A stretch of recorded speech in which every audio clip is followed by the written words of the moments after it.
Bom, vamos falar sobre arrependimento hoje, tá? Que na próxima aula a gente vai falar sobre fé. Vocês lembram que eu já dei uma aula para vocês sobre fé, né? E provavelmente eu só vou repetir a aula porque... É a mesma coisa.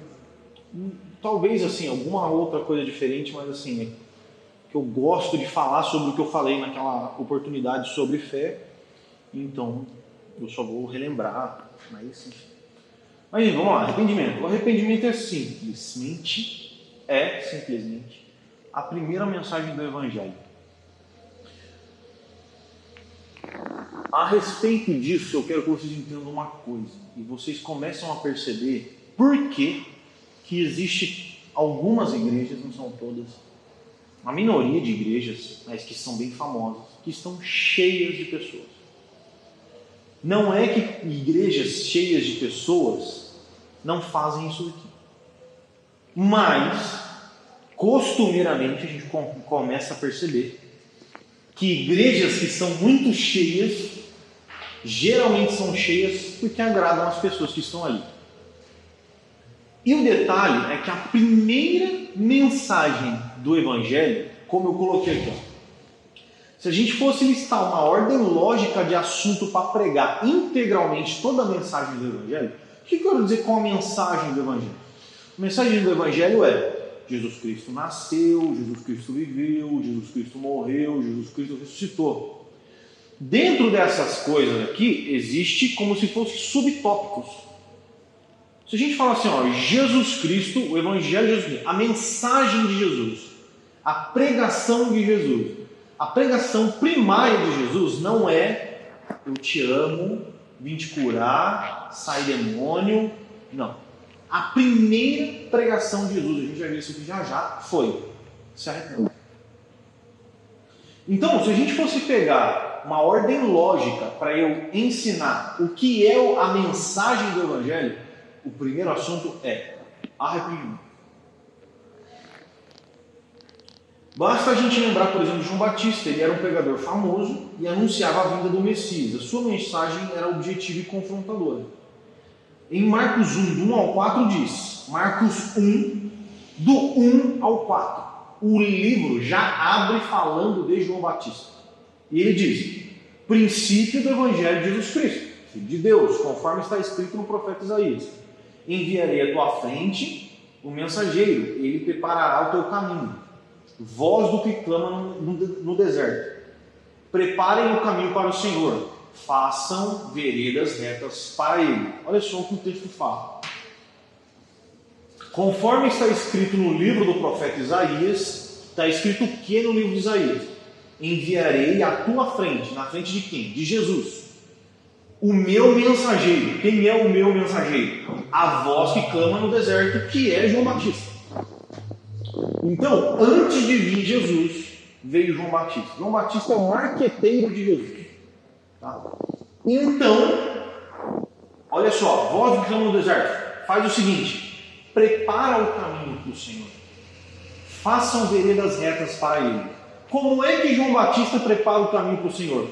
Surge João Batista batizando no deserto e pregando um batismo de arrependimento para o perdão dos pecados. A mensagem que João Batista usava para preparar o caminho é: raça de víboras, arrependam-se, já é chegada a ira vindoura. Quem vos ensinou a fugir da ira vindoura? E ele dava isso nos fariseus. Os fariseus iam ouvir ele lá e ele falava: vocês são tudo uma raça de víbora. Então, o caminho que João Batista prepara para Jesus é baseado na mensagem do arrependimento. O arrependimento é fundamental na pregação do Evangelho e para a vida do cristão. Esse assunto ele precisa ser pregado, ensinado e diariamente praticado. Arrependimento é então o primeiro assunto dessa lista e também é o primeiro passo para uma real conversão. Então, o arrependimento ele é um prenúncio de uma possível conversão. Não, por que eu estou falando possível conversão? Não achem que quem se arrepende, quem chora na igreja, quem vai lá na frente e aceita Jesus, se converteu de verdade. Por isso que eu estou falando aqui.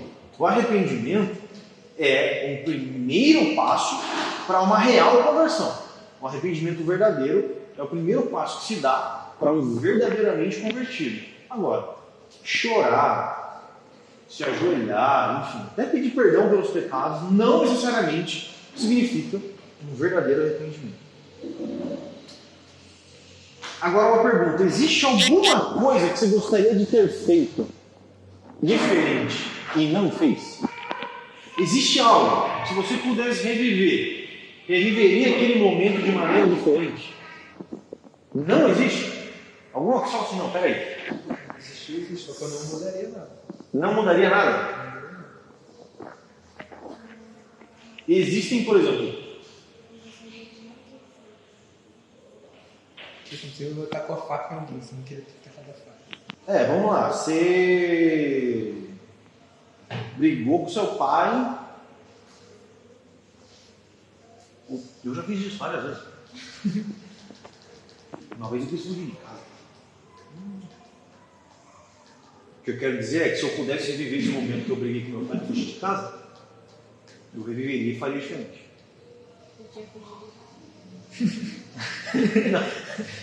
Então, mas é que a ideia é, com a mente que eu tenho hoje, eu olho para trás e falo assim, cara, se eu pudesse ter feito diferente. Não, mas isso em tudo. Em muito. Sim, uma coisa. Tudo. Em vários, Eu não. vejo para trás, nossa, se eu pudesse não ter feito. Sim. É exatamente essa sensação de, Cara, eu me arrependo do que eu fiz, mas eu não mudaria nada. você não mudaria nada? Não entendi o que você quis dizer. Mas essa sensação que a gente tem de falar assim, por exemplo,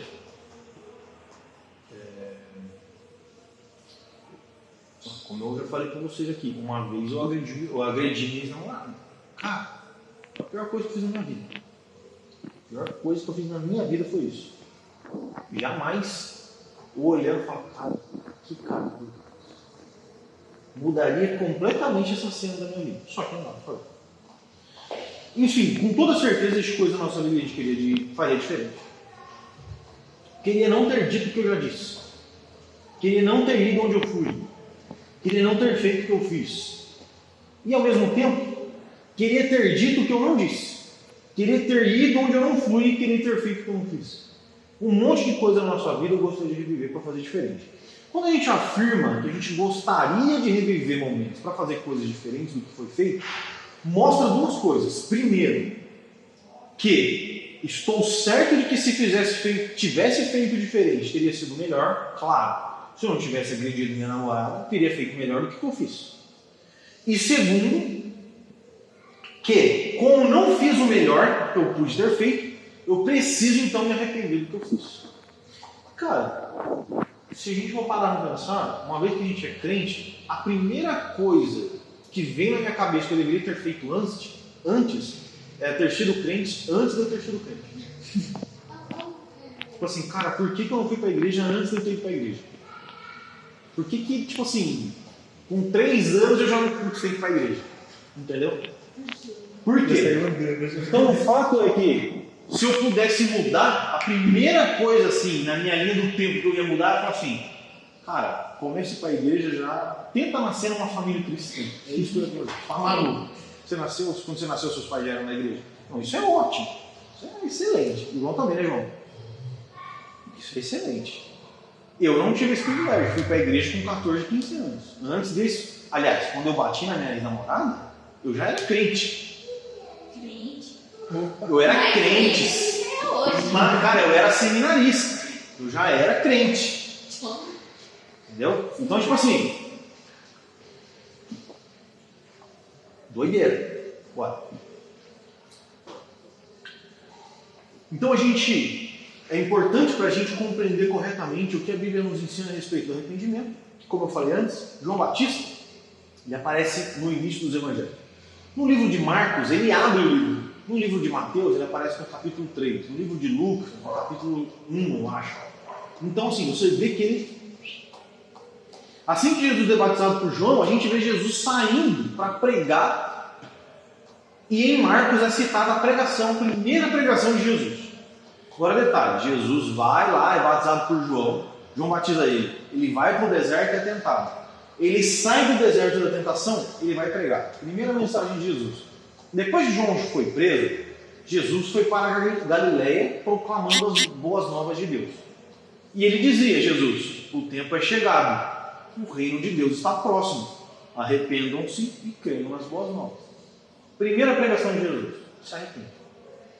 Jesus, o reino de Deus está aí. Quando eles falam o reino de Deus está chegando, é como uma mensagem ameaçadora. É tipo assim, irmão, Deus está vindo com a sua cavalaria. Se arrepende.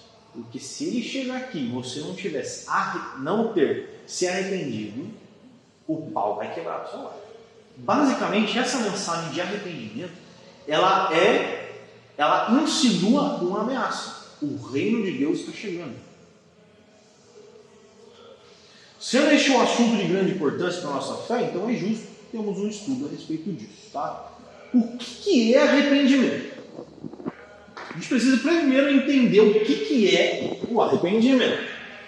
Ele vem da palavra grega, e eu já falei para vocês uma vez quando eu preguei sobre Lucas, a parábola do filho pródigo. Lembra que ele fala assim? Na casa do meu pai, os trabalhadores têm pão para comer. Voltar-me-ei ao meu pai e direi: Pai, pequei contra os céus e contra ti, já não sou mais digno de ser chamado teu filho. Faz-me um de seus servos, e não sei o que lá.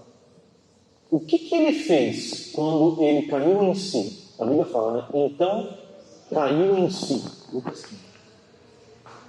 Cair em si é essa metanoia, que eu vou explicar. É a junção de duas palavras. Meta significa com, ao lado ou depois. A sugestão da palavra grega que o Sproul dá é entender meta como a gente entende, por exemplo, metafísica. O que é física? Física é um estudo daquilo que é visível, perceptível ou físico. Física é, estudar o óbvio, né? Mais ou menos isso. Tudo óbvio, o quê? Isso aqui cai para baixo, e existe uma matemática para entender a velocidade que cai, o peso. Isso é física. Metafísica é além da física. É tipo assim, cara, isso aqui é o lógico, né? Beleza, tá, caiu no chão. Metafísica é uma parada além da física, ao lado de. É física, só que é do lado. É física, só que é depois. Então, é entender algo além da física. Então, isso que significa meta, aliás. Meta. Noia ou nous é a palavra simples que a gente entende como mente. Por isso, metanoia ou metanous. Se a gente juntar as duas coisas, a gente tem algo como depois da mente, ou ao lado da mente. E é difícil a gente entender isso no simples português. Se a gente pegar do lado da mente, depois da mente, é difícil de entender. Por isso que eu sempre gosto de lembrar do pastor Ronald Rivas, que me deu aula no seminário, e ele falava que metanoia é repensar o pensamento. É pensar novamente. Ou, melhor ainda entender, metanoia, no grego normal, como reconsiderar. Quando você reconsiderar uma coisa. O que é uma reconsideração? Considerar alguma coisa considero você culpado. Isso que o juiz faz. Se o juiz reconsiderar, ele está falando, não, reconsiderei aquilo que eu já tinha considerado. Então agora você não é mais culpado.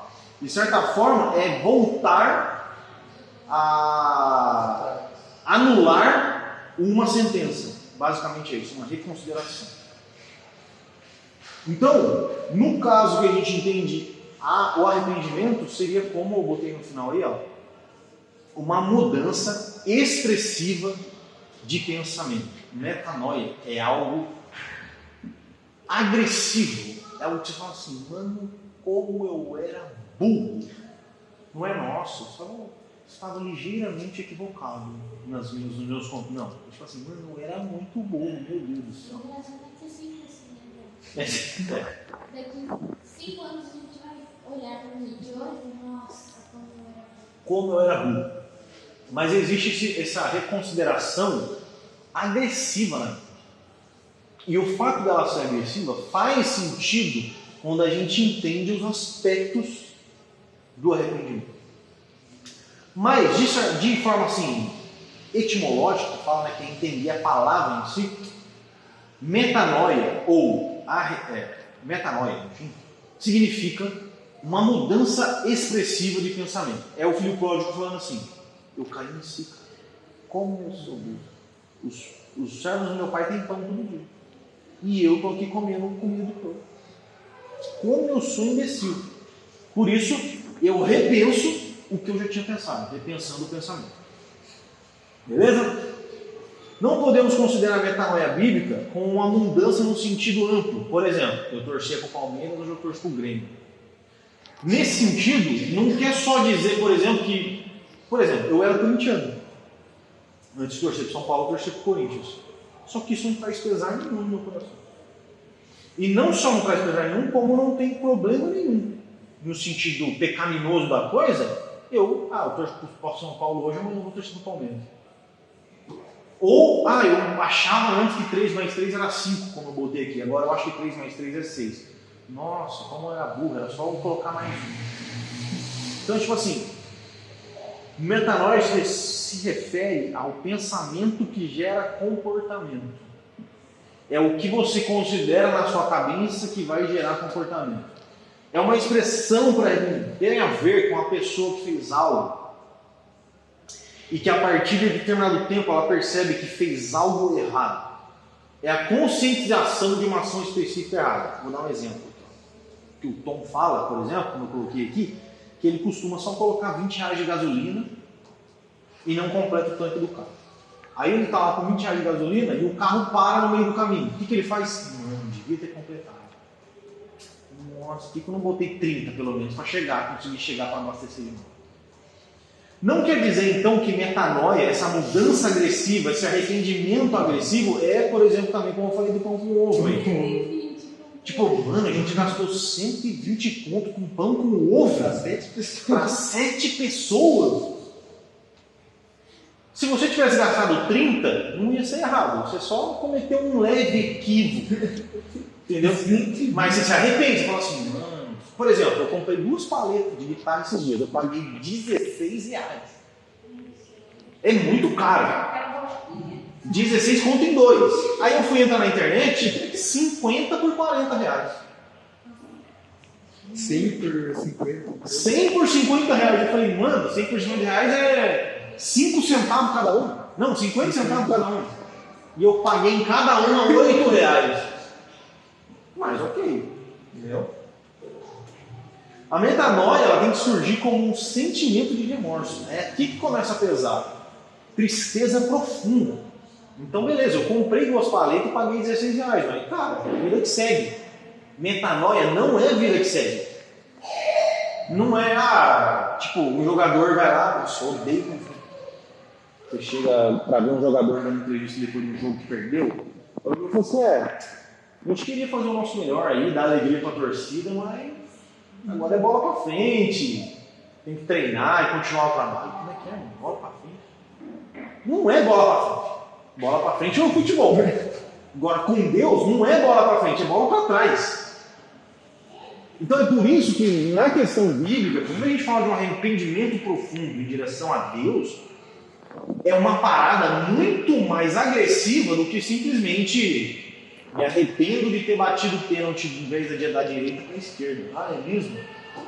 Na próxima você pode tentar bater para a direita e vai dar certo. O goleiro não vai pegar. Agora, com Deus, o pênalti tem que ser batido sempre no mesmo. O que eu quero trazer para vocês, hoje a aula vai ser, cara, bem maçante, eu não vou terminar ela. Depois vocês vão ter acesso a isso daqui, e daí vocês conseguem ler, que a gente vai fazer um estudo expositivo e entender todos os versículos do Salmo 51. Mas enfim, isso vai ser mais forte.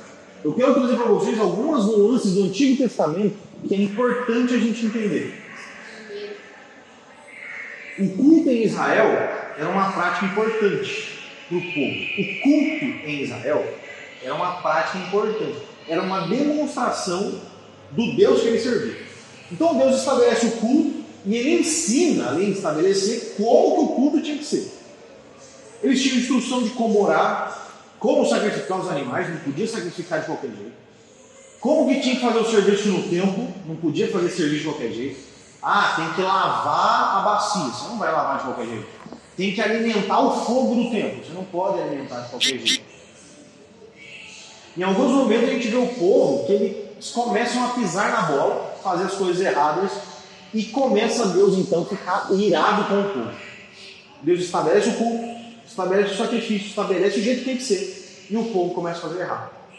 E Deus fica doido da cabeça. Então Deus vem e pune esse povo. Quando Deus pune o povo, eles começam então a se lembrar que precisam se arrepender, porque Deus deixa bem claro. Existia na época sacrifícios de arrependimento. Você quer alcançar o perdão de Deus? Você tem que fazer esse tipo de sacrifício. Quando Deus te perdoar, você não quer se alegrar, você faz uma oferta de paz e de alegria, que é uma oferta que fala assim, Deus me perdoa. Então você tem a oferta para pedir perdão e a oferta para se alegrar com o perdão que você recebeu. Então o povo era punido quando fazia as coisas erradas, e quando eles eram punidos, eles entendiam. Cara, ele tem que se arrepender porque Deus veio punir a gente. E quando eles se arrependiam, eles se lembravam que existia um modelo correto para demonstrar arrependimento. E a gente começa a encontrar no Antigo Testamento instruções que Deus dá para essa galera quanto ao ritual de arrependimento, como eu falei aqui, que existia coisas específicas para isso. E uma das coisas que era feita era o jejum. Agora nós vamos começar a falar sério. Agora eu vou até sentar. Uma das coisas que o povo fazia para demonstrar, não é alcançar, demonstrar arrependimento. E alcançar perdão não é alcançar arrependimento, mas enfim, tudo funciona. Era jejum. Eles jejuavam. Quantas vezes vocês, se é que vocês já leram a Bíblia ou conhecem um pouquinho, ou vocês podem se lembrar de alguma pregação, quantas vezes na Bíblia vocês acham que aparece alguém fazendo jejum para, por exemplo, ganhar uma fazenda nova para plantação? Não existe isso. Não existe na Bíblia pessoas fazendo jejum de chocolate, por exemplo. Ah, vou fazer jejum de pepino. Não existe isso. Ah, mas tem um jejum de Daniel, que ele ficou sem comer os manjares lá. Era simplesmente uma questão cultural. Está quebrado o bagulho, né? Ah, beleza. Não caiu, tá bom. É uma questão cultural. Jejum na Bíblia, vocês acabaram de sair de uma série sobre Jonas. Jonas vai lá e prega em Nínive. O que o povo de Nínive faz? Jejum. Eles demonstravam arrependimento através do jejum. O jejum era um item, uma expressão de falar que eles estavam arrependidos. Uma expressão que afligia o seu próprio corpo para demonstrar que eles estavam arrependidos. Agora, um outro detalhe importante.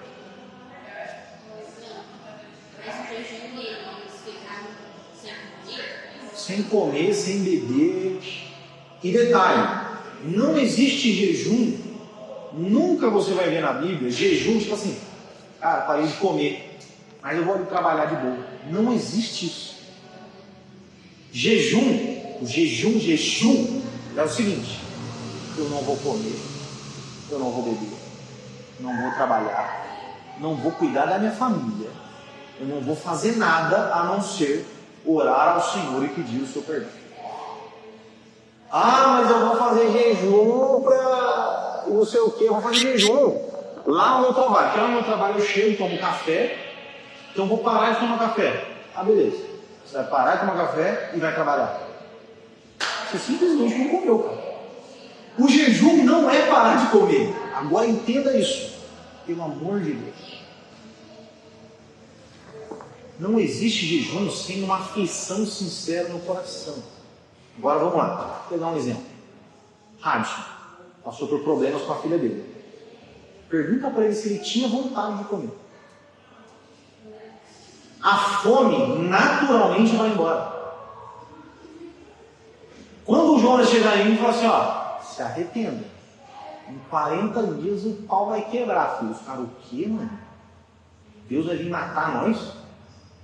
Mano, você tá maluco. Olha a ameaça. Olha a aflição. A carga da ameaça. Mesma coisa, Lucas. Fernandinho Beiramar aparece aqui falando assim, ó, te dou 3 dias de sentar a bala na sua cara. Você não tem fome naturalmente. Não é uma imposição simples. Ah, vou parar de comer. Por quê? Ah, porque eu acho que se eu parar de comer, eu vou ter mais Deus na minha vida. Quando Jesus jejuou 40 dias no deserto, ele tinha uma missão extremamente difícil para fazer. Vou fazer um jejum porque eu vou pregar. Então eu quero. Agora, enquanto você faz o jejum para pregar, você está assistindo Netflix? Não esqueça. O período de jejum, ele é intensivo em estar com Deus e se abster de todos os afazeres da vida. Isso é jejum. Quando o povo jejuava, como foi em Nínive, foi um jejum extremo.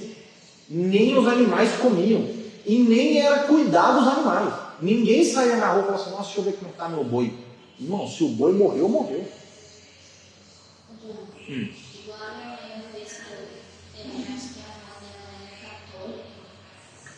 Em sexta-feira 13, alguém carne de porco.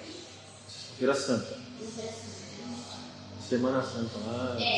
Sexta-feira agora não come carne.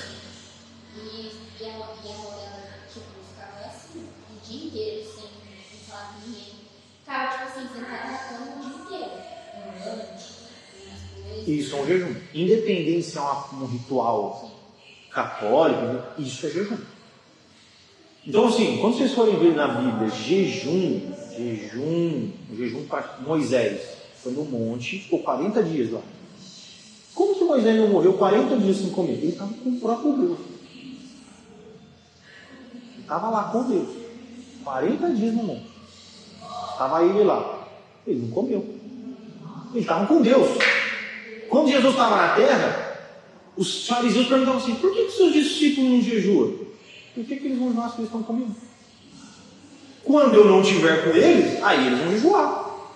Mas se eu estou com eles, não preciso jejuar. Eles estão o tempo todo comigo. Quando eu me apartar deles, aí a aflição pode vir, etc.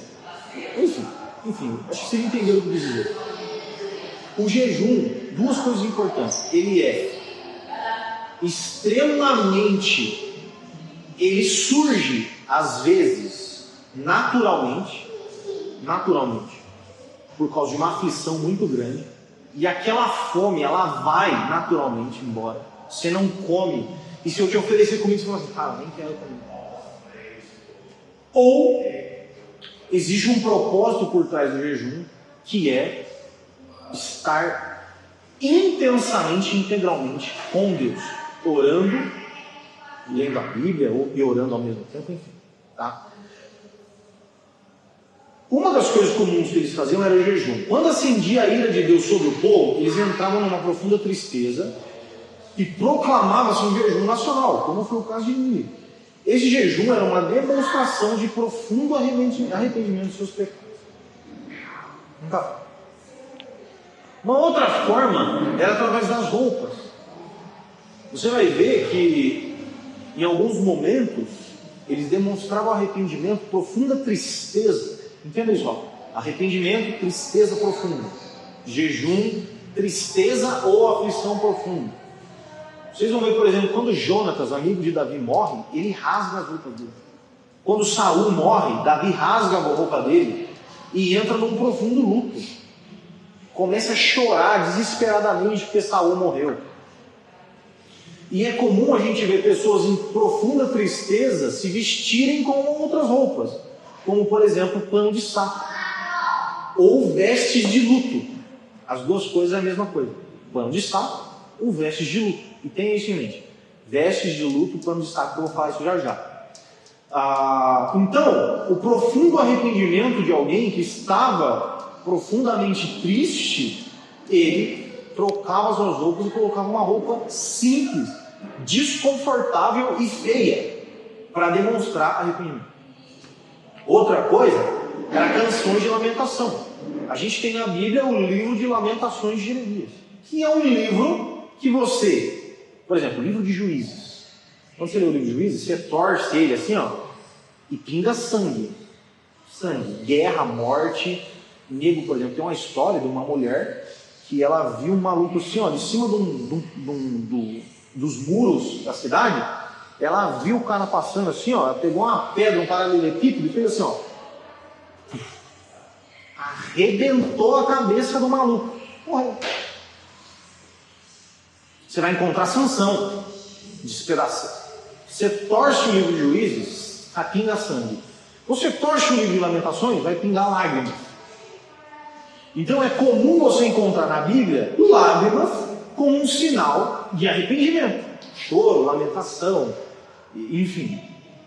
Então, e não só o livro de Jeremias também, mas, por exemplo, orações também eram demonstração de arrependimento. O livro de Salmo é um livro que tem vários tipos de poesia e canções. Existe, por exemplo, os salmos imprecatórios, que são os salmos que o salmista clama pela justiça de Deus. E o que eu mais gosto de todos os salmos, o salmo que eu mais gosto é o Salmo 137, que fala: feliz é aquele que pegar os seus filhos e arremessá-los contra a pedra. Tipo assim, cara, você fica, mano. Isso é um salmo imprecatório. Davi fala assim: não vejo pelo dia que o Senhor acenderá suas iras contra os meus inimigos. Que Deus vai matar a galera. Ele ora assim. Os salmos imprecatórios. Existe salmos de alegria. Pô, o Senhor é tremendo, grandão, top. O Senhor é maravilhoso. Cantemos ao Senhor, louvemos o seu nome, porque Ele é digno de toda a honra. Enfim. Tem salmos de romagem. Quais são os salmos de romagem? Salmos de romagem é quando existe a peregrinação até Jerusalém. Então, para eles irem adorar o Senhor em Jerusalém, eles faziam essa peregrinação. Enquanto peregrinavam, eles iam cantando algumas canções. Por exemplo, quão bom e quão suave é que os irmãos vivam em união. É como o óleo que desce sobre a barba de Arão e escorre até o fim das suas vestes. É como o Monte Hermon, que o seu orvalho desce e vai até o Monte Sião. Isso é um salmo de romagem. Eles iam cantando enquanto iam peregrinando até Jerusalém. E existe o salmo de lamentação, que é o Salmo 51. Vocês vão ler o Salmo 51, tarefinha. Eu falei, não é daquela época? É. Qual é a música, o que o Crazy Frog quer? Tá? Abrim, não bem. Mas a tarefa que eu quero passar para vocês a gente vai ler aqui um pouco do Salmo 151 e depois vocês vão ler o Salmo 51 e depois vocês vão ler o Salmo 32, se eu não me engano. Por que o Salmo 32? Porque o Salmo 32 ele deveria ser o Salmo 52. Por que o Salmo 52? Porque ele é um salmo depois que Davi recebe o perdão de Deus.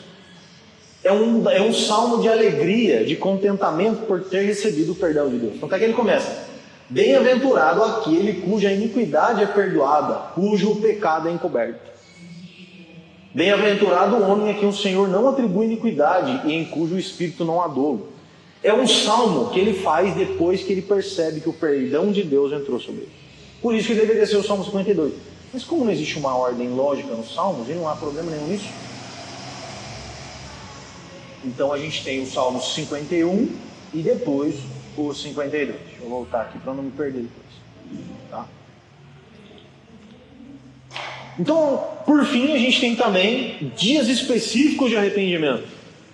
Existiam dias pré-estabelecidos por Deus para que todo o povo de Israel entrassem num processo de arrependimento. E isso Deus estipulou para que eles pudessem fazer.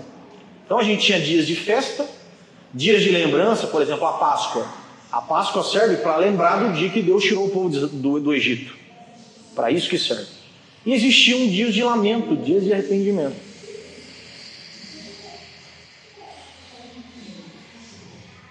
A pergunta é, como que essas coisas do Antigo Testamento se aplicaria para a gente hoje? Sabendo primeiro que a gente não vive mais em Israel, que a gente não tem a cultura de Israel, que a gente não fala hebraico, que a gente não usa as roupas deles. Oi? A gente não peregrina até Jerusalém, a gente não tem algumas coisas que eles tinham. Então como é que isso se aplica para a gente? E é por isso que é importante, que eu acho legal a gente ter esse estudo nesse sentido de entender o Antigo Testamento e tentar aplicar hoje, porque quando a gente vê o texto, você vai falar assim, cara, mas a gente não precisa fazer isso hoje. Realmente. Não há necessidade de ter um dia de arrependimento. Não há necessidade de, por exemplo, usar roupa diferente demonstrando arrependimento. Não há necessidade. Mas mesmo assim, como é que isso se aplica pra gente? Sproul, ele tem um livro chamado O que é Arrependimento? E ele lembra, por exemplo, que na Igreja Católica existe uma liturgia no culto em que, em certa ocasião, toda a igreja confessa os seus pecados de forma coletiva, com o objetivo de receber perdão desses pecados. A igreja protestante, ela foi se apartando disso. Por exemplo, você pega as liturgias de culto das igrejas da Assembleia de Deus, Quadrangular, e algumas outras igrejas, até igrejas mais históricas, presbiterianos e batistas, enfim, metodistas, não tem o costume, todas as igrejas, de ter um período específico no culto para uma oração coletiva sobre os nossos pecados. Por que não? Na igreja onde eu vim, na NBG, tinha. Existia um momento em que o culto parava e era um momento de intercessão pelos nossos pecados, de oração e arrependimento dos nossos pecados. E toda a igreja orava por isso. Então, como ele coloca aqui, os protestantes foram se apartando disso. Só que independente se isso é um método católico ou não, ela é uma liturgia válida para os cultos. Não há problema nenhum em que nos cultos nós oremos ao Senhor pedindo perdão. Então, nesse sentido, assim como em Israel existia, por exemplo, dias de arrependimento, todo culto é dia de arrependimento. É dia da igreja orar pedindo perdão dos nossos pecados. Só que existe um problema, e que é o que acontece na igreja católica. A liturgia em si não está errada. O problema é como isso acontece. O grande problema desse tipo de coisa se encontra no que Sproul chama de externalismo, que é um ritual coletivo que tem validade somente em sua aparência. O correto é ter momentos de arrependimento e que esses momentos sejam verdadeiros no coração, e não somente um ritual de aparência. Então, você está lá num culto, que seja, ou numa missa, onde existe esse ritual, esse momento de confissão de pecados, esse momento em que o padre intercede pela igreja, etc. O problema é que isso cai num externalismo, ou num ritual de aparência. Vamos orar pelos nossos pecados? Vamos. Deus, perdoa nossos pecados. Ele está no meio de nós. Amém. Deus perdoa os nossos pecados. Amém. Não é assim? Isso se torna só um mero ritualismo. Esse é o problema. Então, uma das formas da gente aplicar, por exemplo, o que Israel fazia, não é ter dias específicos de arrependimento, mas é que todo culto é dia de se arrepender. É a igreja como um todo. Todos os itens citados a respeito do povo de Israel e essas demonstrações que eles tinham de arrependimento são válidas para nós. O mais complicado que a gente tem de aplicar para a gente é a questão da roupa. Tipo assim, mas a gente pode cantar em arrependimento, a gente pode jejuar, a gente pode orar, pode lamentar pelos nossos pecados e fazer isso de forma aparente. Sim! O arrependimento, ele pode ser demonstrado externamente. Eu sempre falo aqui, e você está ligado, que eu tenho meus problemas em considerar válido esse negócio de aceitar Jesus. De ir lá na frente, a pessoa vai lá, aconteceu esse tempo atrás. Uma pessoa foi lá na frente, aceitou Jesus, nunca mais vem na igreja. Aí vai lá chorando, a igreja toda, não sei o quê. Não vem na igreja. Não é que eu ache errado em si, mas é um mero externalismo enquanto a gente não vê os frutos do Espírito. Nesse sentido, nós podemos cantar, podemos chorar, podemos lamentar, podemos jejuar, podemos vir no culto, beleza. Só que isso não é o mais importante, e a gente vê isso no Velho Testamento. A questão é, a gente não pode ignorar a capacidade de demonstrar fisicamente o nosso arrependimento. Como no Antigo Testamento, podemos aproveitar as maneiras que a gente encontra lá e aplicar em nossas vidas. Só que o primordial é o coração verdadeiramente arrependido. Vamos lá. Aqui é o que é importante. Tem os rituais do Antigo Testamento. Muda a roupa, lamenta, etc. Com o tempo, a gente vê que essas coisas vão se tornando meros rituais. E são feitos só por uma questão cultural em Israel. Eles cumpriam esses rituais, só que não era de coração. Então a gente encontra profeta indo lá em Israel e falando o seguinte: o povo fazia os rituais. Aí que tá. Eles, mesmo em pecado, mesmo longe de Deus, mesmo Deus louco com eles sacrificavam. Eles vestiam roupa de saco. Eles lamentavam. Eles choravam. Fez um monte de coisa. E mesmo assim, estavam em pecado. Aí vem Joel e fala: agora declara o Senhor, voltem-se para mim de todo o coração, com jejum, lamento e pranto. Rasguem o coração, não as vestes. Voltem-se para o Senhor, o seu Deus, pois Ele é misericordioso e compassivo, muito paciente e cheio de amor. Este é o ponto crucial. É um chamado para rasgar o coração, não as roupas. Porém, embora o coração seja o ponto mais importante, não impede com que a roupa seja rasgada. E agora é que eu quero entrar nos pontos mais importantes. O livro de Joel, para vocês terem uma ideia, é um livro que fala exatamente sobre isso. Ele foca no quê? Rituais e arrependimento. É basicamente assim: vocês choram, vocês lamentam, vocês sacrificam, vocês vestem roupa de saco, rasga a roupa, faz de tudo. Só não se arrepende de verdade. O ritual tá 10, mas o coração está longe de Deus. O livro de Joel é isso. Vamos ler o capítulo 1 de Joel. Joel 1. Joel tem 3 capítulos só. Olha, eu vou lendo aqui. O Senhor deu uma mensagem para Joel. Verso 2. Ouça isso, líderes do povo. E essa mensagem... Isso é impressionante. Hã? NVT. Olha o verso 2, ele já começa assim, ouçam isso, líderes do povo. Ele está falando, não é nem com o povo em si, com o sacerdote do povo. Verso 2. Ouçam isso, líderes do povo. Ouçam todos que habitam na terra. Todos agora.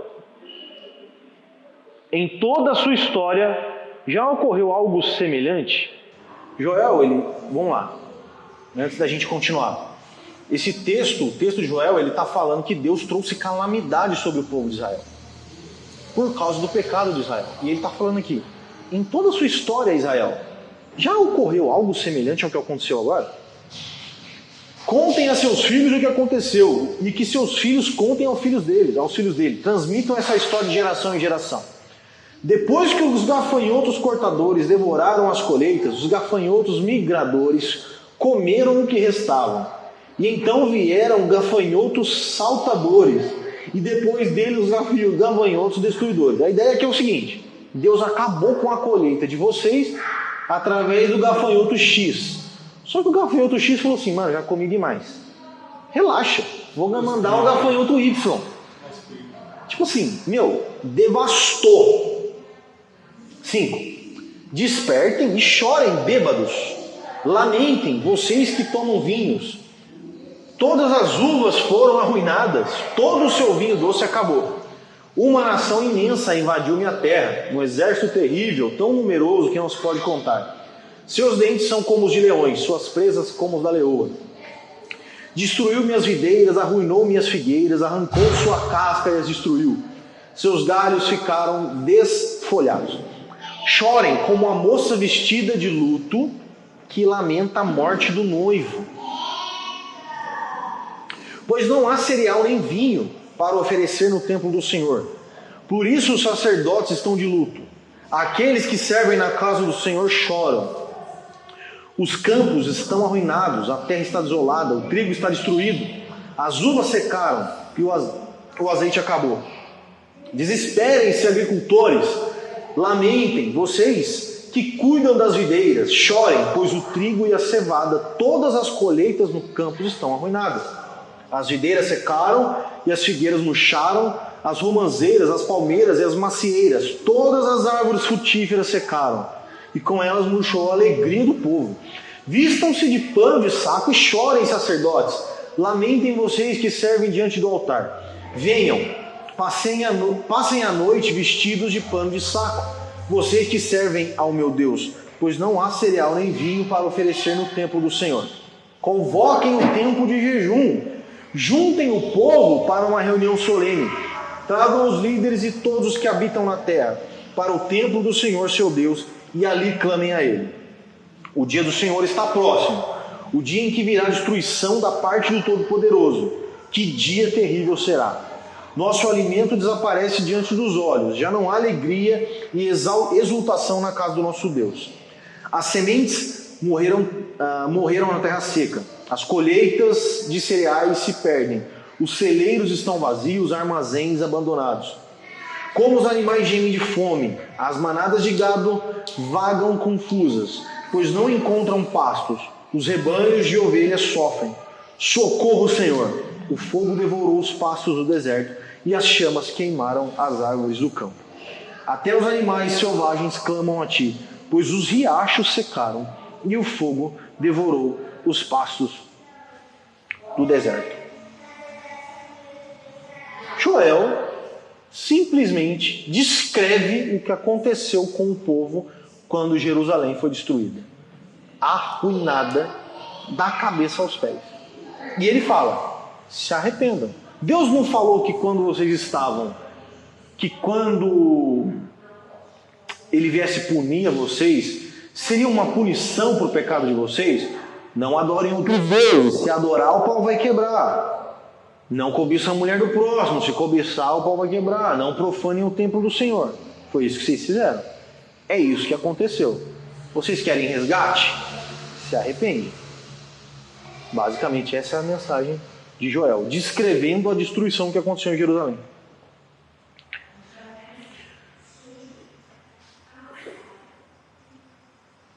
Joel chama o povo para um arrependimento santo e verdadeiro, e ao mesmo tempo ele pede para que esse arrependimento seja acompanhado de vestes de luto, pano de saco e choro.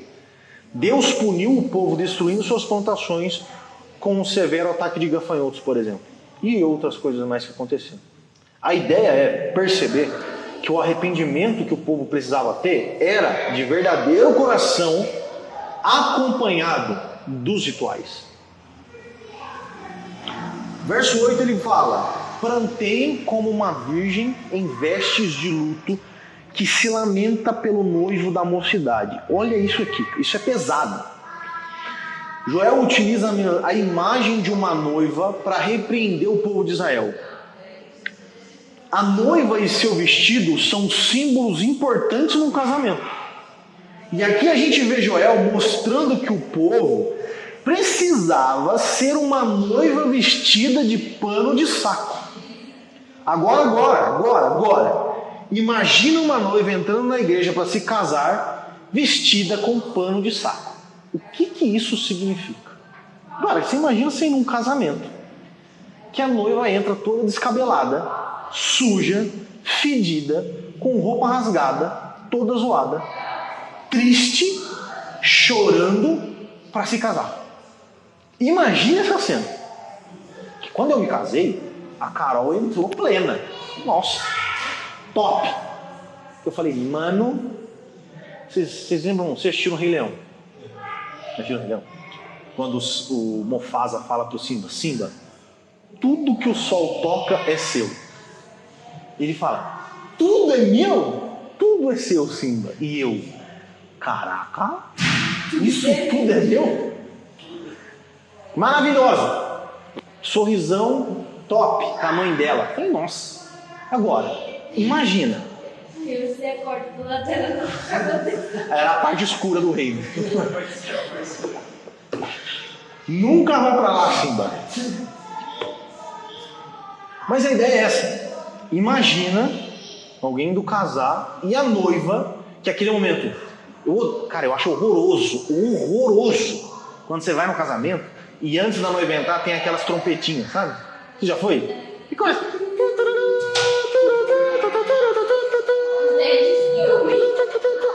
Cara, eu falo, vai chegar o Chapolin, cara. Na hora, o Chapolin colorado salta na minha mente. Vai vir a noiva de vermelho. Não contaram com isso. Mano, é a coisa mais horrorosa que tem. No meu casamento, eu toquei guitarra pra minha noiva entrar. Então, foi muito mais da hora. Mas enfim, imagina, começa a trompetinha do Chapolin. Vai entrar a noiva. Todo mundo levanta e fala assim, nossa, agora é o regaço da hora. Agora arrebenta. Entra a noiva de pano de saco, toda zoada. Mano, é uma imagem difícil de engolir e de imaginar. Esta é a imagem que Joel quer que o povo entenda. Ele está falando assim, vocês vão se casar, vocês precisam estar vestidas como uma noiva em momento de luto. Enfim. Joel pede para que o povo seja uma noiva, só que por causa dos seus pecados, essa noiva precisa demonstrar arrependimento e ir para esse casamento com pano de saco. E aqui tem duas coisas top. Duas coisas. Primeiro, quando nós encontramos com Jesus aqui na terra, nós já nos casamos com Ele. Só que esse casamento é, em algum nível, uma vergonha para a gente. Embora seja um momento de alegria esse casamento, nós não estamos indo ao encontro de Jesus com um sorriso na boca e bem arrumados. Para esse casamento aqui na terra, nós vestimos pano de saco, entramos de cabeça baixa, arrependidos do que fizemos contra o noivo. Quando você vai se casar com Jesus aqui na terra, você tem que ter em mente que você está indo se casar, você acabou de trair o seu noivo. Você acabou de sair do prostíbulo. Você saiu do prostíbulo toda descabelada, toda suja, toda profanada e manchada. Você acabou de sair dali. Você é uma prostituta. Você saiu dali e foi para a igreja. E na igreja você entra como essa prostituta descabelada, arrependida do que fez, triste pelo que fez e vestida de vergonha. Esse é o casamento que nós temos com Cristo. Logicamente que essa é a imagem daquela pessoa que, quando ela entende Cristo, que ela se arrepende verdadeiramente, essa é a sensação que a gente tem. Como que eu vou casar com esse cara top, sendo eu uma prostituta? Essa é a ideia. Em terra é basicamente isso. Esse casamento da terra, no céu, ele é transformado num casamento triunfante para a noiva. Ali a noiva entra sorrindo, alegre, de cabeça erguida e com um belo vestido. Em terra, ela foi cuidada pelo noivo, ela recebeu os cuidados desse bom pastor. Gradativamente ela foi se embelezando graças ao noivo. Então no céu, esse casamento será o momento da noiva, que na terra se vestiu de saco, e no céu essa noiva vai se vestir de glória. No céu é outra história. Lá o casamento é top. Ali a noiva entra radiante, top, vencedora, dançando e bailando. Então assim, a gente precisa ter em mente essas duas coisas. Mas a princípio o arrependimento é a primeira figura. É se casar com Jesus com pano de saco, mal vestido. Os sacerdotes. Que horas são? 9 horas? Não, o relógio aqui está indo. No versículo 3 aí que a gente leu, nós vemos de novo as instruções que para demonstrar arrependimento. Ele fala lá, ó, cingi-vos de pano de saco e lamentai, sacerdotes, uivai, ministros do altar. Vinde, ministros de meu Deus, passai a noite vestidos de pano de saco, porque da casa do vosso Deus foi cortada a oferta de manjares. Joel, ele pega mais pesado com os sacerdotes. Ele deixa claro que não há mais mantimento na casa de Deus. Não há mais sacrifício em Jerusalém. Vocês agora estão cativos, destruídos. O templo foi. Não tem mais sacrifício, não tem mais sacrifício. Uma vez que não tem sacrifício e oferta, não existe serviço sacerdotal. O sacerdote era praticamente o culpado da calamidade. Em que sentido? Os profetas de Israel funcionavam como a consciência da nação. E a tarefa dos profetas era chamar os sacerdotes ao arrependimento. Quando os sacerdotes se tornaram corruptos, a verdadeira piedade foi ocultada do povo. Era tipo assim, ó, quando o povo começa a fazer coisa errada, quem é que alerta o povo antes do profeta chegar? O sacerdote.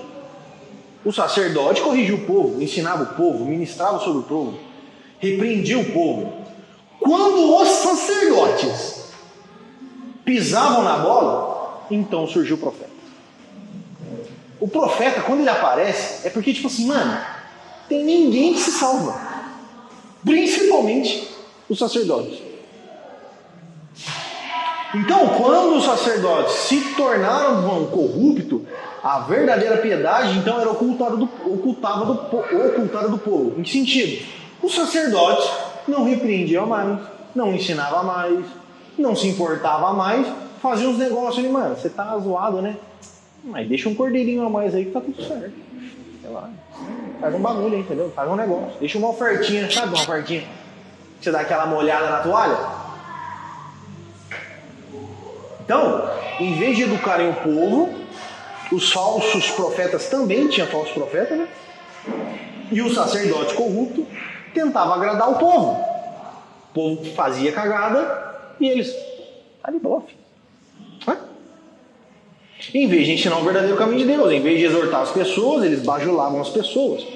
E em lugar de chamar o povo ao arrependimento quando pecava, os sacerdotes faziam aliança com essas pessoas, fazendo com que sentissem bem uma vez, em vez de arriscar-se ofendê-las. Era uma religião tipo assim, sinta-se bem. Mas o profeta vem com a palavra de Deus e diz aos sacerdotes, uivai, grita, que nem um cachorro, clamai e passai a noite vestidos de pano de saco. Interessante que, como eu falei no começo, quando os sacerdotes começavam a bajular o povo e não repreender o povo trazia mais oferta para o altar. Enchia mais ainda o templo. Incrível como isso não acontece hoje em dia, gente.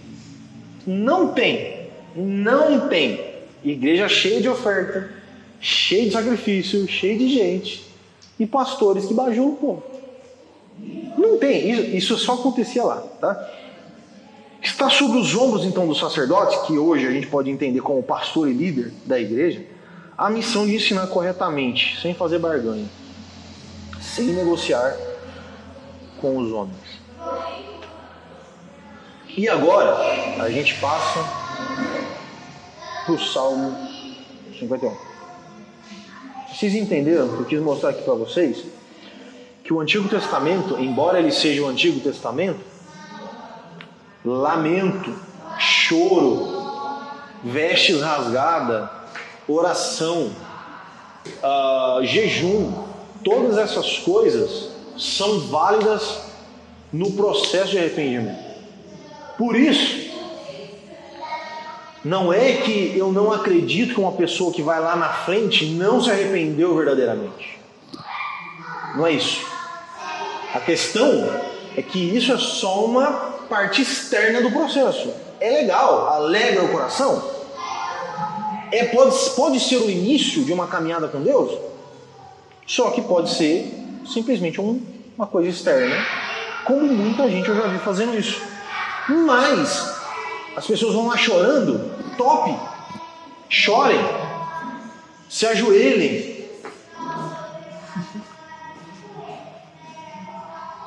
peçam perdão, clamem a Deus pelos seus pecados, peçam para Deus perdão dos seus pecados.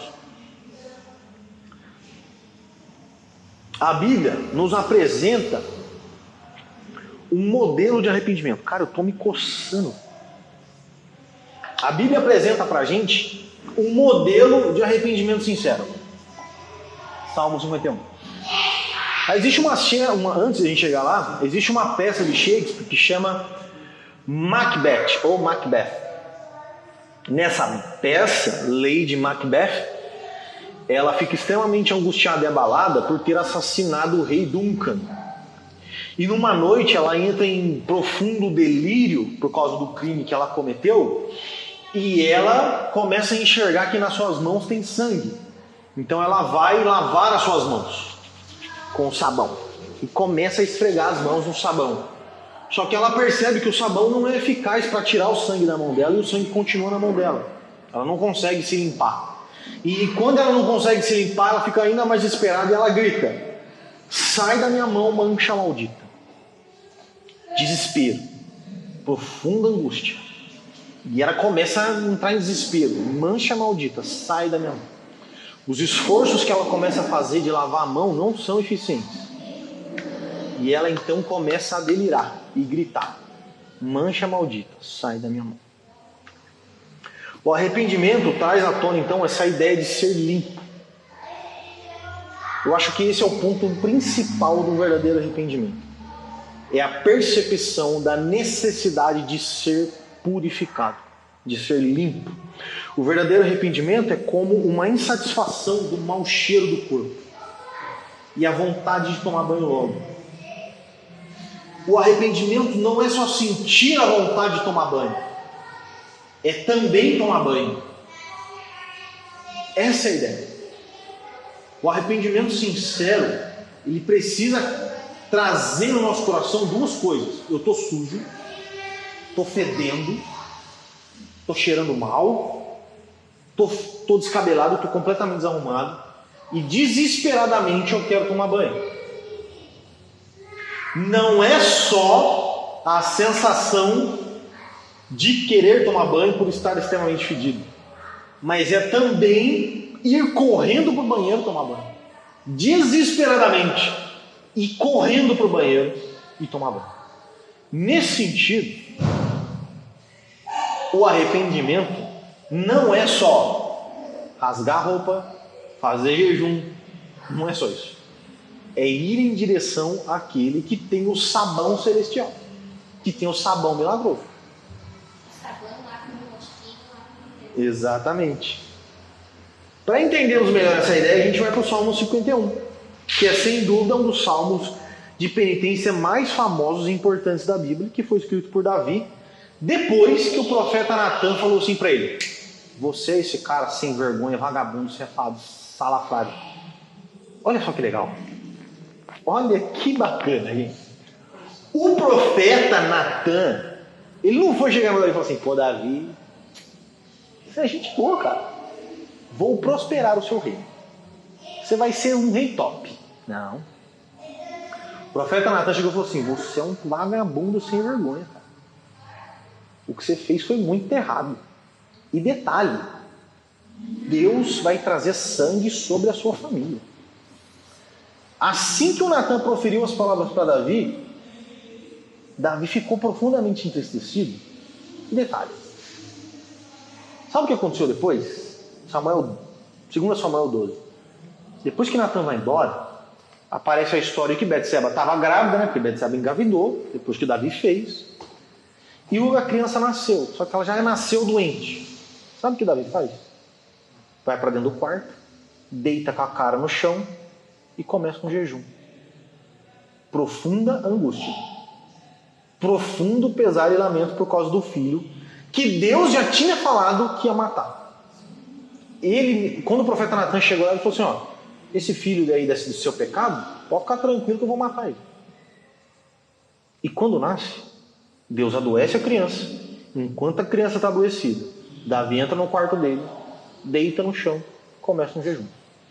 Profundo. Jejum profundo. Dos soldados ficarem preocupados com Davi. Quando a criança morre, os soldados falam assim, cara, acho melhor a gente nem falar pro Davi que a criança morreu. Davi simplesmente ficou dentro do quarto. E não saiu de lá para nada. Em profunda angústia, jejum, orando a Deus, pedindo para que Deus pudesse ter misericórdia dele e do seu filho. Quando a criança morre, os soldados falam assim, mano, é melhor a gente nem contar, porque enquanto a criança estava viva, eles falam assim, enquanto a criança estava viva, ele não queria saber? Imagina agora, depois que morreu. E Davi percebe que eles começam a cochichar. Aí Davi chega no soldado e fala assim, morreu? Aí os caras, já que você perguntou, morreu. Sabe o que Davi faz? Lava o rosto e vai comer.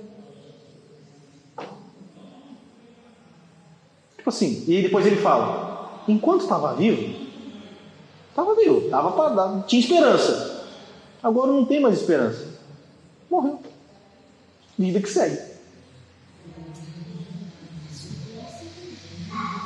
Não há mais motivo de eu ficar em jejum e lamentando e orando a Deus para salvar meu filho. Meu filho morreu. Ele não vai trazer meu filho de volta. Acabou o jejum, acabou as orações, acabou o lamento, acabou o choro. Agora eu tenho que tirar esse sofrimento do meu coração. Cara, isso é pesado, velho. Isso é pesado. Porque Deus matou o filho do cara. E o que ele fez? Jejuou. E depois que o filho morreu. E sabe o que é interessante? Se Deus fizer, ele é Deus. Se ele não fizer, ele é Deus. Não, mas o fato é que ele entende isso, né? Que Deus é Deus. Por causa do pecado de Davi, ele entrou. Então, ó, mais uma vez, sobre o jejum. Jejum não é... para de comer chocolate, para de assistir televisão. Claro que isso pode ser bom para você, parar de comer chocolate. Claro. Parar de ficar na internet, ótimo. Vou fazer jejum de internet, legal. Só que não coloca Deus nisso. Porque não tem nada a ver com Deus. Deus não é parar de comer chocolate. E na verdade o Majin Buu gostava muito de chocolate. Imagina o Majin Buu fazendo jejum de chocolate. Vocês não sabem, né, quem é o Majin Buu, beleza? Agora vamos ver o que depois que o Davi peca e Natan dá na cara dele, qual é o salmo que Davi escreve? O Salmo 51. Então é aqui que a gente começa. Olha lá, o Salmo 51. No Salmo 51 e em 2 Samuel 12, a gente consegue notar que Davi entra em um estado profundo de angústia e sofrimento por causa do seu pecado. Ao mesmo tempo que a gente observa Davi, encontramos também a ação do Espírito Santo influenciando este arrependimento.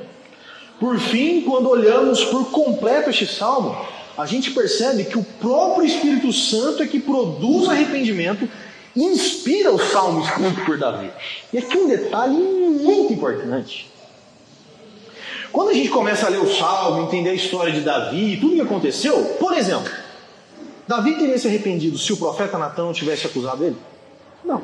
Para ele, talvez ele falasse assim, mano, tomara que Deus não... Nossa, Deus não sabe de nada. Tá aqui, ó, encobrindo os pecados dele. E depois vocês vão ler, acho que no Salmo 32 mesmo, que é aquele depois do 51, que ele fala assim, ó, enquanto eu me calei, os meus ossos parecem que estavam secos. A gente tem que entender que enquanto Davi não confessou o seu pecado e ficou nessa vida de fiz, mas ninguém sabe de nada, né? Enquanto Natan não se apresentou e confrontou Davi, ele não ficou em paz. Ele não ficou assim, tô de boa, mas ele ficou preocupado. Tão preocupado a ponto dele falar que essa preocupação, que ele fala, enquanto eu me calei, enquanto eu não confessei meus pecados, não pedi perdão a Deus, parece que os meus ossos secaram. É uma angústia tão profunda, não por arrependimento, mas por medo ou alguma coisa do tipo, que é como se o corpo dele adoecesse. Um processo de depressão, por exemplo. Onde os ossos, a estrutura do corpo do cara começa a padecer. Mas a ideia é, enquanto Natan não vai falar com Davi, ele não se arrepende. Enquanto Davi não se arrepende por ter sido confrontado com Natan, ele não escreve o salmo. Quem é que inspirou Natan para ir lá? O próprio Deus. A ideia, enfim, é o seguinte: todo o processo de arrependimento é, não só de arrependimento, mas, claro, da escritura do Salmo 51, é Deus do começo até o fim. Vamos analisar então. Salmo 51, verso 1. Está escrito aqui, se vocês quiserem ler aí. Diz assim: tem misericórdia de mim, ó Deus. Está na NVI, tá? Tem misericórdia de mim, ó Deus, por teu amor, por tua grande compaixão, apaga as minhas transgressões. Uma característica crucial. Primeira coisa que realmente acontece quando nós nos deparamos com os nossos pecados que ofendem a Deus é a necessidade de misericórdia que nós precisamos. Quando a gente entende quem é Deus e o que nós somos, precisamos ter em mente que é justo e a justiça de Deus impele nossa completa destruição. Tem misericórdia de mim, ó Deus, por teu amor, por tua grande compaixão apaga as minhas transgressões. Tendo em mente que Deus pune o pecado e a punição do pecado é severa e justa, nós clamamos a Deus: tem misericórdia de mim. Uma vez que você entende que você é um pecador, que você ofende a Deus, e que sua ofensa contra Deus é justamente punida com morte, a única coisa que te resta é: Deus, tem misericórdia de mim. Porque se não for, você é destruído. Deus dá ao arrependimento dá ao arrependido duas coisas: misericórdia e perdão, que não são as mesmas coisas. É errado achar que misericórdia e perdão é a mesma coisa. Misericórdia é abrandar a pena. Por exemplo, se você é condenado a 30 anos de prisão, mas porque você é bonzinho ou você fez alguma coisa, bom comportamento, sua pena vai de 30 para 5 anos. Isso é misericórdia. Não é deixar de aplicar a pena, mas é abrandar a pena. E detalhe, você pode pedir perdão para Deus, se arrepender de todo o seu coração. Você vai morrer. Você vai ser punido ainda com morte. Porque esse é o salário do seu pecado. Agora, a diferença é que essa morte não será morte. Só a morte. Depois você está de boa. Que nem o Tonhão. Nunca mais. Mas o fato é que os nossos pecados, eles não deixaram de ser punidos. Eles ainda são punidos. Só que não é punido de forma punido. O perdão, diferente da misericórdia, é o ato de perdoar e não sentir mais a dor daquela ofensa. Agora imagina um pai, por exemplo, que percebe que o seu filho fez alguma coisa errada e ele entende que o seu filho se arrependeu do que ele fez. E por ter se arrependido, o pai perdoa o seu filho, ou seja, ele não sente mais aquela amargura pelo erro do filho. E ao invés de deixar o filho 15 dias sem videogame, ele deixa 5. Isso é, te perdoei, ou seja, as suas ofensas foram apagadas e eu esqueci das suas ofensas. E tive misericórdia de você. Falei que você ia ficar 3 semanas sem videogame, você vai ficar uma só. Perdão e misericórdia. Agora, tem um detalhe muito importante que eu aprendi no seminário, que o professor me ensinou sobre clemência. Vamos ler aqui que vai ser melhor. O professor disse o seguinte: clemência é uma mistura de perdão e misericórdia, só que além disso, é uma inversão da punição. Como assim? Imagina que um pai então percebe que seu filho se arrependeu e ele aplica um castigo de 15 dias sem videogame. Além de perdoar o filho, ele extrapola a sua misericórdia. Agora não são mais 15 dias sem videogame. Só que agora eu vou trocar o seu PlayStation 4 por um PlayStation 5. Você percebe que o pai perdoou o filho, foi misericordioso e, além disso, trocou o PlayStation 4 pelo PlayStation 5. Com que mérito? Nenhum. Com que dinheiro? Que ele tirou do coração. Fez das tripas coração. E comprou agora um videogame melhor para o seu filho. A mistura dessas duas coisas é clemência. E é isso que Deus faz com os arrependidos. Ele tem misericórdia da gente, ou seja, ele abranda a sua punição, não nos pune na medida em que era justa nos punir, perdoa os nossos pecados, ou seja, esquece as nossas ofensas e desvia sua ira de nós, e também nos dá outras coisas imerecidas e inesperadas. Deus me perdoa, tem misericórdia de mim, e além de ter misericórdia de mim, ele extrapola essa misericórdia, me dando vida eterna, me dando aquilo que eu não merecia. Isso é um Deus clemente. Verso 2: lava-me de toda a minha culpa e purifica-me do meu pecado. Necessidade de ser lavado, como eu falei agora, do cara que está fedido, que entende que precisa disso, a gente já falou sobre isso. Verso 2, agora no 3: pois eu mesmo reconheço as minhas transgressões e o meu pecado sempre me persegue. Olha que beleza, olha o que eu estou falando, modelo de arrependimento. Isso é um arrependimento verdadeiro. Davi não está tentando se auto-justificar, mas ele reconhece sinceramente que ele errou contra Deus. Ele não está num sentimento de desculpar-se a si mesmo, falando assim, cara, pisei na bola, mas me arrependi, não vou fazer mais isso não. Mas fazer o que também, né? Betseba era, mau gato, tava lá pela dona, e sabe o que eu vou fazer? Eu vou botar uma cortina agora ali, não vou fazer mais, mas não tinha cortina antes, né? Então acontece, sou homem, né? Então ele não está fazendo isso. Ele não está na sensação de, eu me perdoo. Mas ele está numa sensação de, não há perdão para mim. Eu não tenho perdão.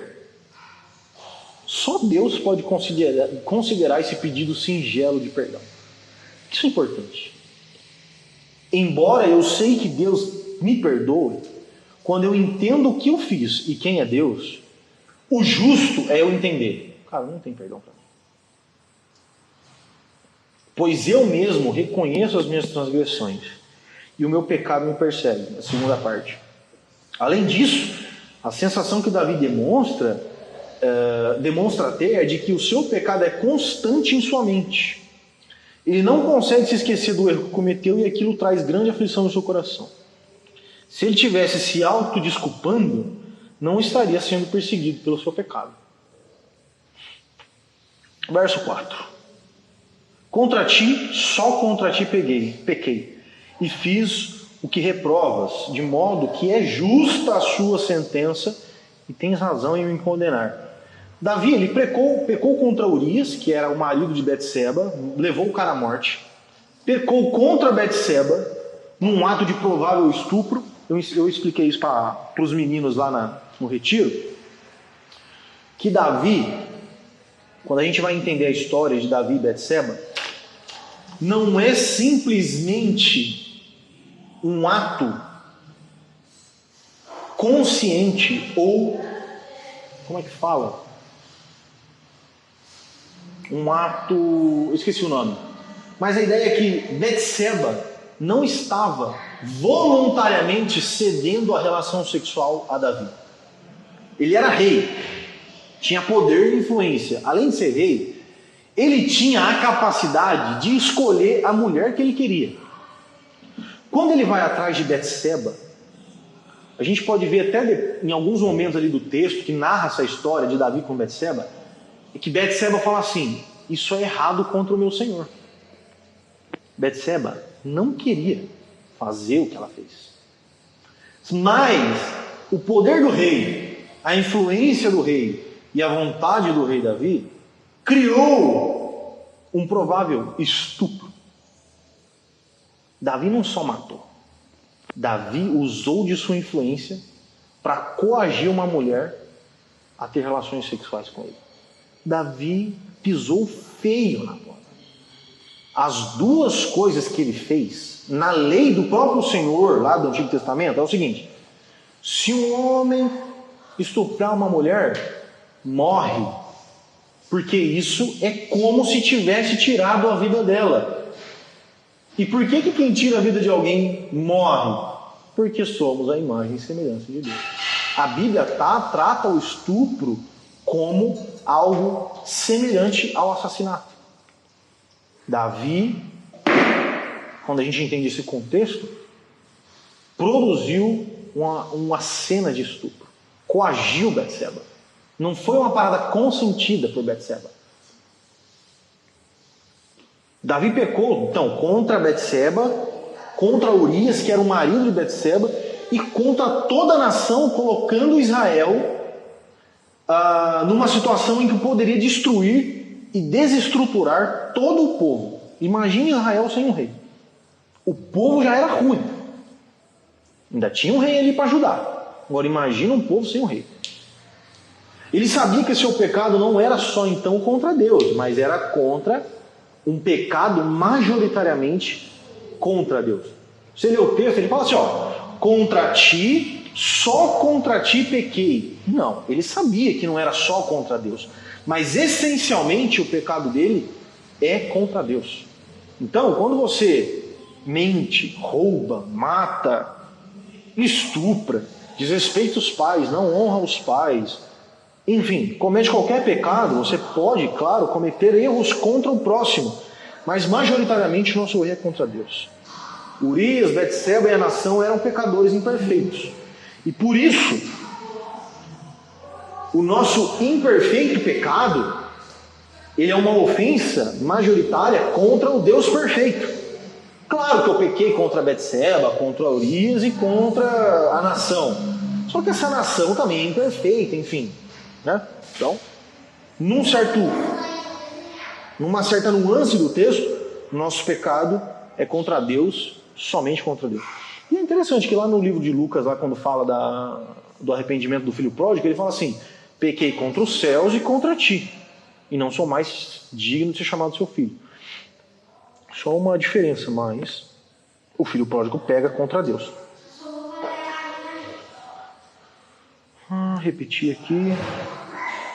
E no final ele diz assim: justa é a sua sentença. E você começa a perceber que a punição de Deus é justa e merecida. Verso 6. Sei que sou pecador desde que nasci. Em pecado concebeu minha mãe. Aqui, para a gente dar uma acelerada, ele tem a noção de que ele nasce em pecado, de que ele é um pecador por natureza. E além disso, e não somente isso, né? Quando ele fala que ele é um pecador desde que nasceu, e ele fala: sei que desejas a verdade do meu íntimo, e no coração me ensinas a sabedoria, ele está demonstrando, juntando essas duas coisas, que existe no arrependimento um senso de conhecimento teológico. Ele sabe quem ele é, ele sabe quem Deus é, e ele sabe que Deus quer a verdade do nosso íntimo, de forma com que ele entende que Deus quer que a gente se arrependa verdadeiramente e expresse para Deus verdadeiramente aquilo que está em nosso coração. O nosso pecado, nossa amargura, nossa insatisfação com o pecado, enfim. Vamos correr aqui que eu quero chegar no 9 e acabar. Purifica-me com hisopo e ficarei puro. Lava-me e mais branco que a neve serei. Essa aqui é o texto que o Kleber Lucas não gosta, que é o algo mais que a neve. Mas enfim, é mais uma vez Davi trazendo aquela tona de sensação de limpeza, de precisar ser limpo. E por ele repetir essa mesma ideia, traz essa necessidade, essa coisa repetida, que pode trazer para a gente essa sensação de que realmente ser purificado é uma urgência.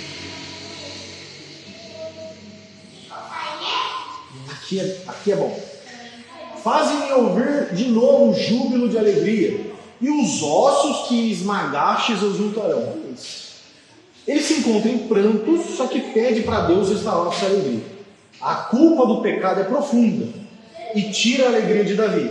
Só que ao mesmo tempo ele reconhece que é apenas Deus que pode trazer de volta essa alegria. E depois ele fala assim, ó: os ossos que me esmagaste exultarão. Tem duas coisas importantes. Primeiro, Davi cita os ossos do seu corpo, nos dando a impressão de que o seu corpo inteiro sofria aquela aflição. Citar os ossos é citar a estrutura corporal. De alguma forma, o pecado de Davi afeta a sua saúde e o seu corpo fica doente. E lá no 32 ele fala: enquanto eu me calei, parece que os meus ossos secaram. Ou seja, depois que ele confessou seus pecados, é como se os ossos do corpo dele, se a saúde do seu corpo voltasse ao normal. Eu nunca experimentei isso. Eu às vezes me pergunto: será que eu me arrependi de verdade? Ou será que eu preciso cometer um pecado, muito pecado, para passar por isso? Na verdade, minto. Olha só eu mentindo, hein? Esses dias atrás, eu pratiquei um pecado que me deixou triste. Triste, muito triste. E eu me lembro, cara, não tem uns 2 meses, eu acho. Eu me lembro de ir na sala da minha casa, dobrar o meu joelho e chorar tanto, de doer o nariz assim, ó. Essa parte do meu nariz aqui doía, de não conseguir falar, de não conseguir. A única coisa que eu falava: Deus, tem misericórdia de mim, que eu sou zoado. E eu me lembro agora, falando disso, eu falei: putz, é verdade. Eu me lembro, sinusite que fala, que dói aqui. Cara, eu não tenho sinusite, mas a impressão que eu tinha é que eu não conseguia respirar direito. E essa parte do meu rosto aqui assim, começou a ter uma pressão, cara, que doía. Essa é a sensação, cara, que eu percebo em Davi. Não sei se isso é comum. Acho que, cara, é uma parada muito profunda. Não é que pessoas que não chegam nesse nível, o nível de Davi foi muito pior que o meu, provavelmente. Não é porque não cheguei nesse nível de arrependimento, de ficar assim, que eu não estou arrependido. Não necessariamente. Porque eu acho que a gravidade do pecado acaba também trazendo gravidade na sensação que você tem. Mas a ideia é que o arrependimento profundo de Davi trazia consequências físicas para o seu corpo. E o segundo ponto é que ele fala assim, ó: esmagaste esses ossos. Ele atribui a Deus os ossos esmagados. Não é o diabo, não é Natã, e nem mesmo ele. Mas Deus é quem esmaga os ossos de Davi. Deus usa Natã para mostrar para Davi o seu pecado. Só que Deus é quem esmaga Davi e é o mesmo que para de esmagar Davi. Por isso que é legal a gente entender que o arrependimento, ele é uma obra de Deus em nós. Não, cara, eu falei sobre a eleição na aula passada e mostrei que, conversei com vocês sobre o ato de Deus, a iniciativa de Deus de trazer fé ao coração do homem, de salvar o homem. O arrependimento é obra do Espírito Santo. É Ele que convence a gente do pecado, da justiça e do juízo. E foi assim com Davi. O mesmo Deus que alivia as nossas dores de arrependimento, de tristeza profunda pelo pecado, é o Deus que causa na gente esse arrependimento profundo por causa do nosso pecado. Deus é quem esmagou Davi e é o mesmo que traz alívio, como mostra ali no começo do versículo. E agora o 9 e 10. Esconde o rosto dos meus pecados e apaga todas as minhas iniquidades. Cria em mim um coração puro, renova em mim um espírito inabalável. Que oração? Vamos acabar aqui. Então Davi reconhece que é necessário que Deus se esqueça dos seus pecados. Ele diz lá: esconde o seu rosto dos meus pecados e apaga as minhas iniquidades. Deus não esquece. Só que essa é uma linguagem humana de entender Deus. Vai falar para Deus: Deus, não considere os meus pecados, embora o Senhor vai considerar. Mas me perdoa. Faz de conta que o Senhor teve amnésia. Tipo assim, faz de conta que isso não existiu. Entendeu? Mas Deus não tem amnésia. E depois existem dois pedidos importantes, que é o verso 9. 9 e é o verso 10. 9. 10, aliás. Ele diz: cria em mim um coração puro e renova um espírito inabalável. O pedido de Davi, então, é uma confissão de que somente Deus tem poder de purificar o nosso coração e nos dar uma conduta reta. O pedido de Davi é um só, embora pareça dois, né? Ele fala: cria em mim um coração puro e renova um espírito inabalável. Na verdade, é duas coisas numa só. Ele suplica ao Senhor que o próprio Senhor que esmaga os ossos crê nele um coração reto e limpo. Reconhecimento de obra divina em seu coração. Então ele pede a Deus: Deus, cria em mim um coração puro e renova em mim um espírito inabalável. Esse espírito inabalável não é o mesmo espírito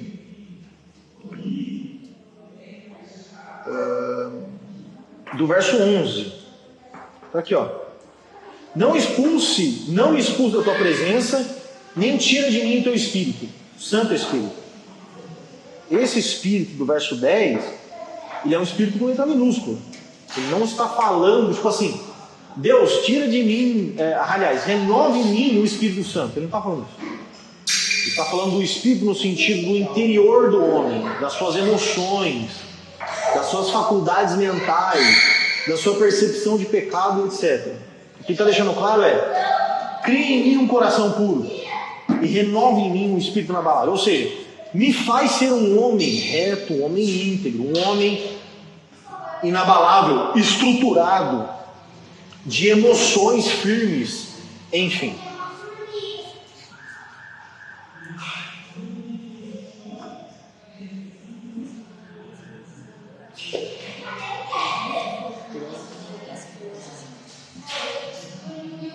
Bom, vamos parar aqui. Eu vou mandar para vocês o resto, para vocês verem lá depois, se vocês quiserem, do verso 11 até o 12. Mas, se a gente... do verso 11 até o 12. Até o 12 não, até o 19. A gente para aqui no verso 10. Aí depois vocês podem ver o verso do 11 ao 12 e o resto que tem aqui. Só um detalhe, deixa eu ler aqui. Vamos só ler. Restaura em mim a alegria da tua salvação e torna-me disposto a te obedecer. Então ensinarei teus caminhos aos rebeldes e eles voltarão a ti. Perdoa-me por ter derramado sangue, ó Deus da minha salvação. Então com alegria anunciarei tua justiça. Abre meus lábios, Senhor, para que minha boca te louve.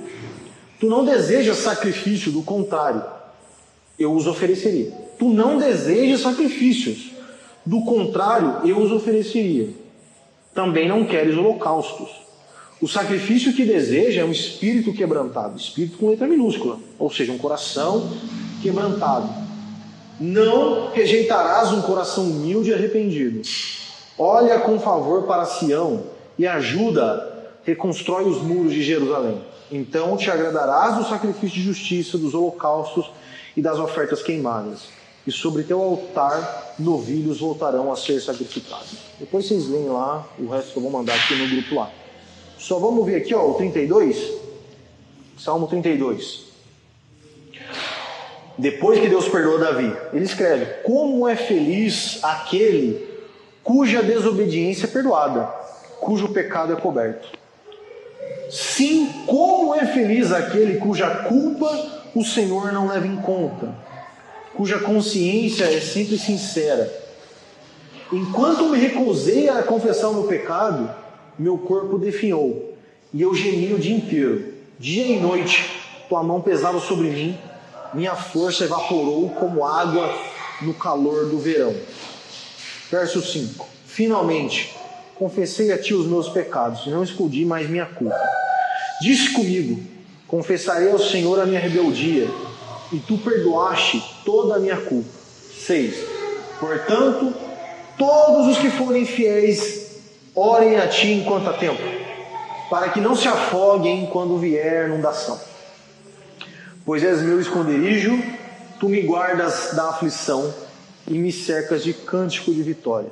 O Senhor diz: eu o guiarei pelo melhor caminho para a sua vida, lhe darei conselhos e cuidarei de você. Não seja como o cavalo ou como a mula, que não tem entendimento e precisam de freios e rédeas para ser controlados. O perverso tem muitas tristezas, mas quem confia no Senhor é cercado de amor. Portanto, alegrem-se no Senhor e exulte. Todos vocês que são justos, gritem de alegria. Todos vocês que têm o coração íntegro.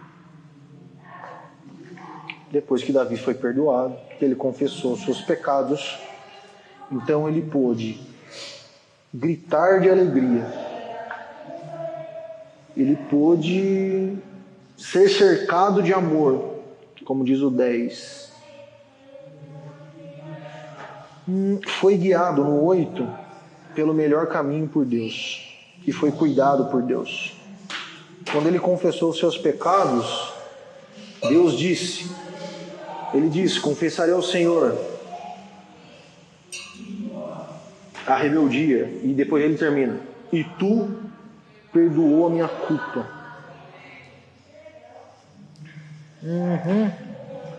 E depois ele adverte no 6 e no 7: todos que forem fiéis, orem a ti enquanto há tempo, para que não se afoguem quando vier a inundação. Peraí. E no 7: pois ele é esconderijo, ele guarda da aflição e cerca com cânticos de vitória. Moral da história: o arrependimento. Todo mundo morre. Oi? Todo mundo morre no final. Entendi. Resumo da história, todo mundo morre no final. Todo mundo morre no final, é verdade. Mas o resumo da história do resumo, que resume o resumo, que é uma síntese do resumo, todo cristão, verdadeiro cristão, em algum momento da sua vida, passa por esse processo de perceber, primeiro, que ele ofende a Deus, que é perfeito, e de segundo, que ele precisa da misericórdia de Deus. E essa sensação de ruim, essa sensação de, cara, eu sou um Zé Ruela, de querer ser lavado, de querer ser purificado, ela é expressa sim, com choro, com lamentação, com oração, com desespero, sem problema nenhum. Sem problema nenhum. É estranho, lembra que eu já falei para vocês do Ney, que um dia foi aceitar Jesus na igreja, que eu tava lá, e o cara pleno. Isso é normal. Não é que isso tem que ser a regra, isso é normal. Porém, a gente também não pode ser levado pelas emoções, mas as emoções são uma expressão externa do que está acontecendo dentro de nós.